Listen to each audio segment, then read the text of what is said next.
Hey, good morning, friends. Today is Tuesday, April the 1st, 2025, and the time now is 7:50 a.m. Now, friends, I want to first wish you all a happy April Fool's Day to you and your family.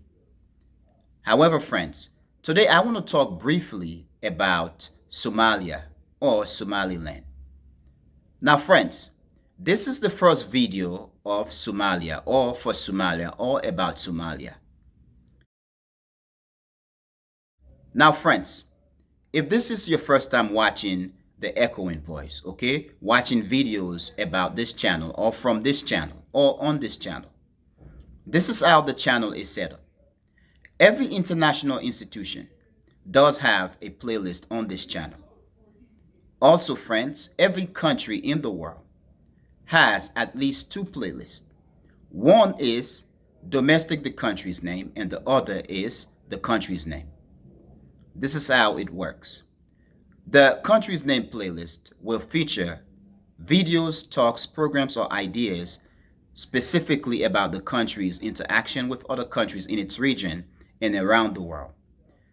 Definitely, we are talking in this case about the country's geopolitical position and its interaction with countries all over the world and institutions all over the world.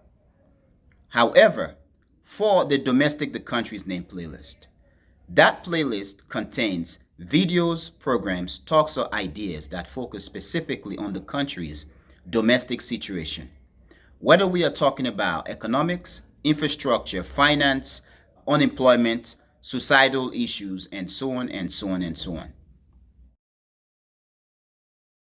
In the case of Somalia, it is said, okay, from recent news disclosure, that the government of Somalia wrote a letter to Donald Trump, basically offering the United States areas, okay, or key ports, strategic ports for the United States to base its military. So in this case, the United States will have exclusive rights to station troops along the coast of Somalia, whether we are talking in this case naval base and also air bases. But what is very interesting, it is said from my understanding that one of the area that is being offered is actually in one of the disputed territories, okay, or a disputed territory that is in what is now known as Somaliland. Now, there are two Somalias in Africa. Officially, we had just one Somalia, basically break up, okay? In this case, we've had two Somalias for the past 30 or 34 years. We have Somalia, the Somalia that we know of, and Somaliland. Somaliland is now north of Somalia. Somalia is in the south. Somaliland has the border with Ethiopia and I believe Djibouti or whatsoever, if I can remember the map exactly. I made a video recently in which I discussed the Trump 2.0 travel ban. And it's a list of three categories. One of the category, the red category, basically feature countries which the United States will automatically do away with visa to the United States. Basically ban travel. And Somalia is one of those countries. Because of that, I ask, is Trump travel ban a strategy to basically bully?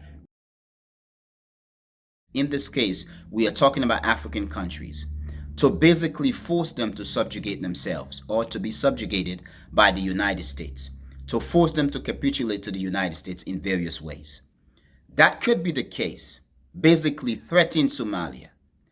Now, friends, the truth here is lots of the money that goes into Africa, that circulates in the African market, are money, financial incentives sent by African expats around the world or in the United States. And Somalia is also one of those countries. So perhaps this could have been a strategy by Donald Trump to ban countries like Somalia and force them to basically give some concessions to the United States. Therefore, this could have been the case for Somalia to provide bases, okay, region for the United States to base its military and air force and so on, as a means to have Somalia and the United States remedy the travel ban. But it is very interesting because when Trump came to power, he did attack Somalia.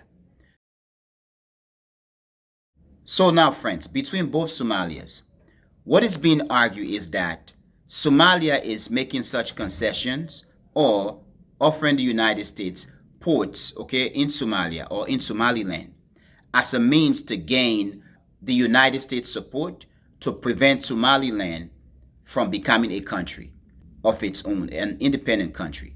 Basically, it is a strategic move by Somalia to basically entice the United States to not recognize Somaliland's independence of Somalia. That could be the case. However, I do believe no matter what the strategy is, I do believe that it is a lose-lose for Africa. The United States has over 750 to 800 bases all over the world in people's countries, where on these bases, nuclear bombs are also stored. Basically, the United States is pushing nuclear bombs in other people's country, which in this case limit the possibility of nuclear issue, okay, explosion in the United States. But that is not the case. The case here is, as of now, it is real. It is known that the United States is an empire. The entire West is an empire, of which the United States is the core and the West is the periphery. With the United States already having military base or bases in Africa and in the Horn of Africa, I do believe it is a strategic error and stupidity for Somalia to offer military bases to the United States or to any country in the world. The last time we had white men's armies or countries basing their soldiers in Africa, we were called niggers and we were fighting for our freedom. However, friends, in order for Africa to become independent, okay, and self-sufficient, we need to do away with having foreign bases, foreign military bases on African soil. Now, in terms of the geopolitical and international aspect of it, the United States is currently at odds with the Houthis and Yemen. The United States has been bombing Yemen. Yemen is also retaliating against the United States and Israel over what is happening in Gaza. Perhaps having U.S. bases, okay, now in Somalia, could also put Somalia at odds with Yemen and the Houthis, which in this case the United States benefit because it does have an ally and a proxy. However, for Somalia, it could put Somalia at odds with the Houthis and also with Yemen, which basically creates another problem for Somalia. No matter what the strategy may be, I do believe it is wrong for African countries to continue to allow foreign countries to have military bases on their soil. It is bad for the future of Africa because then this is another war of liberation that African descendants have to fight. Now, friends, please tell me what you think, and I really want to know what you think. But friends, I'm going to end here.